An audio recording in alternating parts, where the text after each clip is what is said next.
My entitled husband disappeared after a boys' trip. Years later, he showed up at my doorstep with a baby, so I destroyed his life. I used to be happily married to my husband for over 4 years.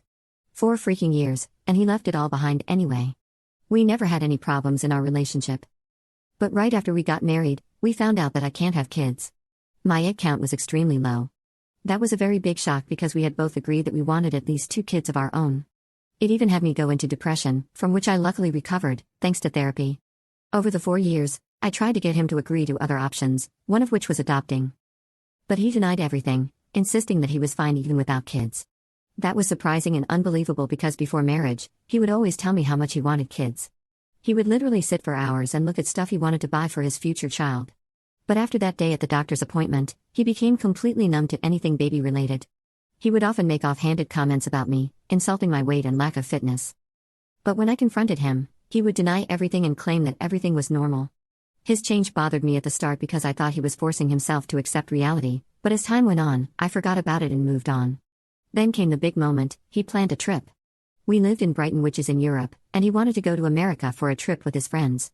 This wasn't the first boys' trip he had gone on, so I was very supportive of him. I even helped him pack and bought him new clothes to wear on the trip. Little did I know, he had a crazy plan cooking inside his head. After dropping him at the airport, I went home and stayed up so I could call him and make sure he was safe when he landed. After 9 hours of drinking coffee to stay awake, I checked that his flight had landed and called him to make sure. The ringtone rang, but he didn't pick up. I tried a few more times and even texted him about it, but still, there was no reply.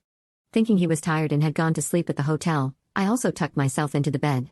But since I was still extremely worried about his well-being, I kept waking up and checking my phone for updates. In the morning, I noticed that he still hadn't called back or replied to my texts. After trying for a few more minutes, I called his sister to ask if he had talked to my husband. He hadn't, so I decided to call my husband's friends who were supposed to be on the trip with him.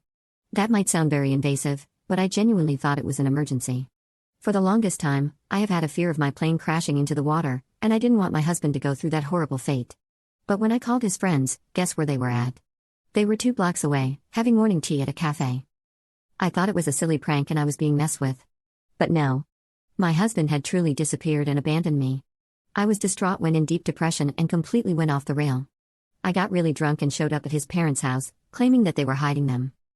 My mother-in-law was really kind and understanding of my situation. However, he let me in his home and comforted me for days. I can't remember how many times I cried on his shoulder. Eventually, I accepted reality and began working on moving on. It took me a long time. Even with the support of my family and friends, I still missed my husband a lot. I kept thinking that he hadn't abandoned me, and maybe he had suffered a terrible fate and was waiting for me to rescue him. I had to go to therapy for 2 long years before I stopped having nightmares about him being lost in a forest, but I didn't give up and did in fact move on. I was going on yoga classes with my friends again, going to pubs with them and getting absolutely smashed, joining the gym and finally working on my fitness level. I even got a promotion at my company.